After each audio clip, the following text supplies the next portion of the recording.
ప్రతిష్టాత్మక న్యూయార్క్ మేయర్గా భారత సంతతి వ్యక్తి ఎన్నిక కాబోతున్నారు. డెమోక్రటిక్ పార్టీ తరపున నామినేషన్ సాధించారు. ఉచిత బస్సు లాంటి హామీలు ఇస్తూ జనాన్ని ఆకట్టుకుంటున్నారు. అయితే ఒక దక్షిణాసియా ముస్లిం అభ్యర్థిని ప్రజలు అంగీకరిస్తారా? Watch this report.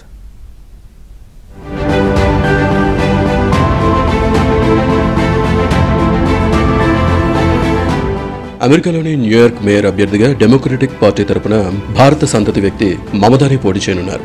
న్యూయార్క్లో డెమోక్రటిక్ అభ్యర్థిత్వానికి జరిగిన పోరులో మమదాని గెలుపొందారు. ఈ విషయాన్ని మాజీ గవర్నర్ ఆండ్రూ క్యూమో ధృవీకరించారు. మమదాని మేయర్ అయితే న్యూయార్క్లో మేయర్గా ఎన్నికైన మొదటి ముస్లిం భారతీయ అమెరికన్గా చరిత్ర సృష్టించనున్నారు.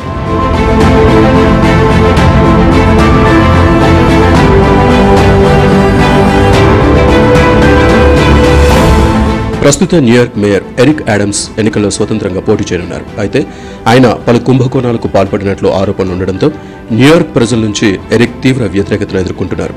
మామూలుగా న్యూయార్క్ డెమోక్రాట్లకు గట్టి పట్టున్న ప్రాంతం. 8 months after launching this campaign,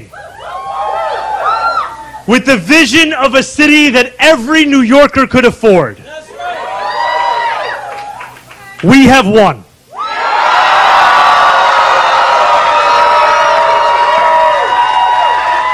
We have won from Harlem to Bay Ridge. We have won from Jackson Heights to Port Richmond,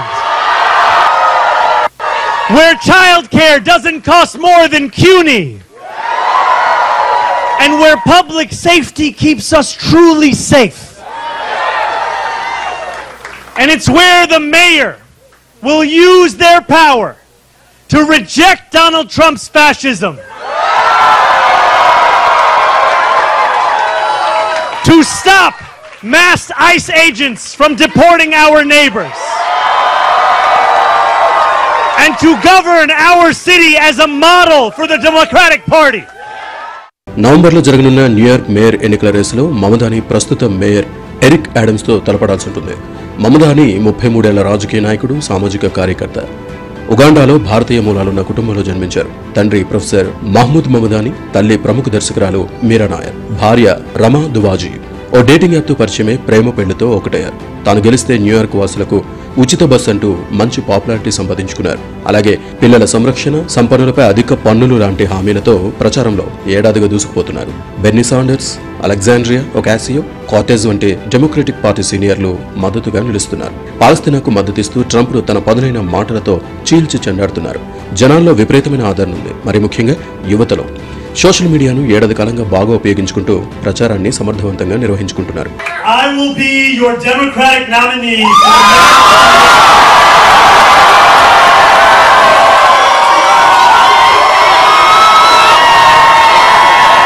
Tonight, we made history.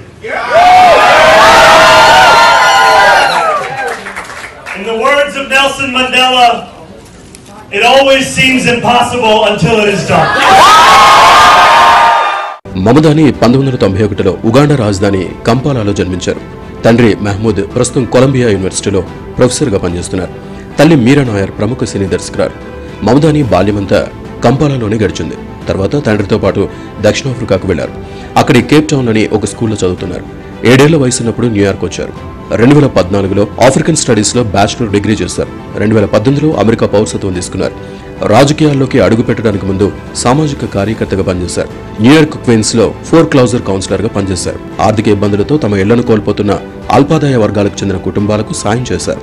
2000లో ఆయన తొలిసారి ఎన్నికల్లో పోటీకి దిగారు. డెమోక్రటిక్ సోషలిస్ట్ పార్టీ తరపున న్యూయార్క్ అసెంబ్లీకి 36వ జిల్లా అభ్యర్థిగా పోటీ చేసి గెలుపొందారు. ఇప్పుడు న్యూయార్క్ మేయర్ ప్రైమరీలో మాజీ గవర్నర్ను వెనక్కి నెట్టేసి మరి నామినేషన్ సాధించడం విశేషం. న్యూయార్క్ మేయర్ అయితే మమదాని 4 ఏళ్ల పాటు అధికారంలో ఉంటారు. న్యూయార్క్ అనేది అమెరికాకి ఆర్థిక రాజధాని. వాషింగ్టన్ రాజకీయ రాజధాని, కానీ న్యూయార్క్ ఆర్థిక అట్లాంటి చోటు ఈయన గెలిచాడు. ఇది చాలా ఆశ్చర్యపోయే విషయంగా కనపడవచ్చు చాలా మందికి. ఓ ముస్లిం న్యూయార్క్ నగరానికి రాజధాని మేయర్ కావటం అనేది. కానీ ఇది ఆశ్చర్యపోయే విషయం కాదు. ఎందుకంటే గతంలో మనం చూసాం, బ్రిటన్లో కూడా ఇలాంటి వాస్తవ పరిస్థితులే ఉన్నాయి. బ్రిటన్ కూడా మిడిల్ ఈస్ట్లో అనేక యుద్ధాల్లో ఇన్వాల్వ్ అయింది. బ్రిటన్ కూడా తీవ్రవాదంతో పోరాటంలో, ముస్లింల మీద పోరాటం రూపం తీసుకున్నప్పుడు కూడా దానిలో కూడా బ్రిటన్ పాత్ర. వాస్తవానికి ఇరాక్ యుద్ధంలో బ్రిటన్ ఇంటెలిజెన్స్ పాత్ర కూడా కొంత తప్పుగా ఉందనేది తెలిసింది గతంలో.